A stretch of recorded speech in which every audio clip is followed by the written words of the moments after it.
السلام علیکم ورحمۃ اللہ وبرکاتہ۔ الحمد للہ والصلاۃ علی نبی صلی اللہ تعالی علیہ وسلم۔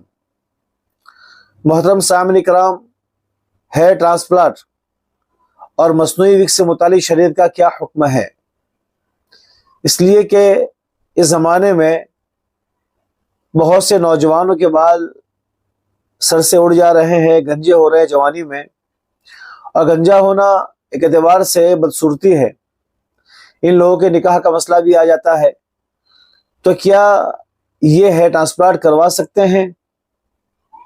تو اس معاملے میں شریعت کا حکم یہ ہے کہ اگر انسان کے اپنے ہی بال ہے جسم کے کسی اور حصے سے اکھاڑ کر اگر سروں میں پیوست کیے جا رہے ہیں تو یہ اصلی بالوں کے حکم میں ہوگا، اور یہ کسی کو دھوکہ دینے کی نیت سے اگر نہ ہو تو بالکل شرعاً جائز ہے، اور یہ اصلی بالوں کے حکم میں ہو کر اس پر غسل کیا جائے گا، غسل کا پانی بہایا جائے گا یا مسح کیا جائے گا وضو میں، تو یہ بالکل درست ہوگا، یہ مسح بھی ہو جائے گا، غسل بھی ہو جائے گا۔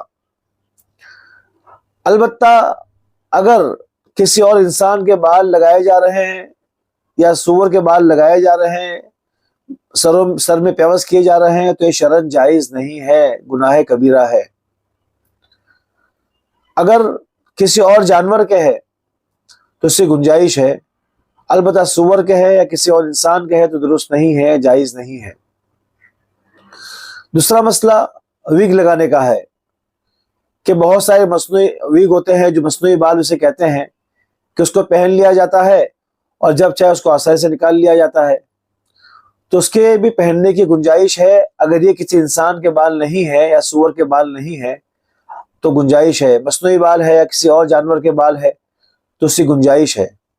اور اس معاملے میں وضو اور غسل کا حکم یہ ہوگا کہ اگر اس پر مسح کیا جائے گا تو مسح نہیں ہوگا، غسل کیا جائے گا تو غسل نہیں ہوگا، اس کو نکال کر غسل کرنا ہوگا، وضو کرنا ہوگا، یعنی اصل سر کے بالوں کے حکم میں نہیں ہوگا وہ۔